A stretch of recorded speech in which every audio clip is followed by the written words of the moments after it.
Yeah. So this one is Show me. this hole here. You want me to fill it or? No, that's where the tail light bolts to, and the molding that he has to get. What's wrong in here? Right here, just a problem molding. You need a molding, yep, I can see. It's broken. But this was all, tell them where it was rusted out, Bryn, and you fixed it. Yeah. All this was gone. Yeah, this was gone. All this was all gone. that was rusted out, okay. Rusty. All right, so we need rubbers for the back, rubbers for that. Those parts back there. It never had carpet in it. It actually had some, it's got vinyl bottom. The dash is screwed. The headline is okay. Probably needs the light glass there. There's some rubbers.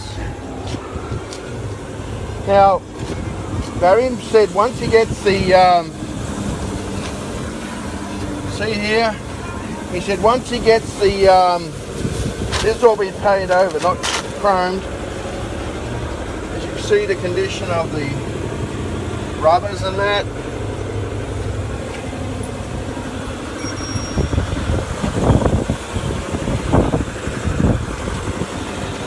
Okay. And Merv explained to him that all the moldings that were on the sides are all gone, filled up, the coronets, the back end's all filled, all the dents are out of it, fine cloth.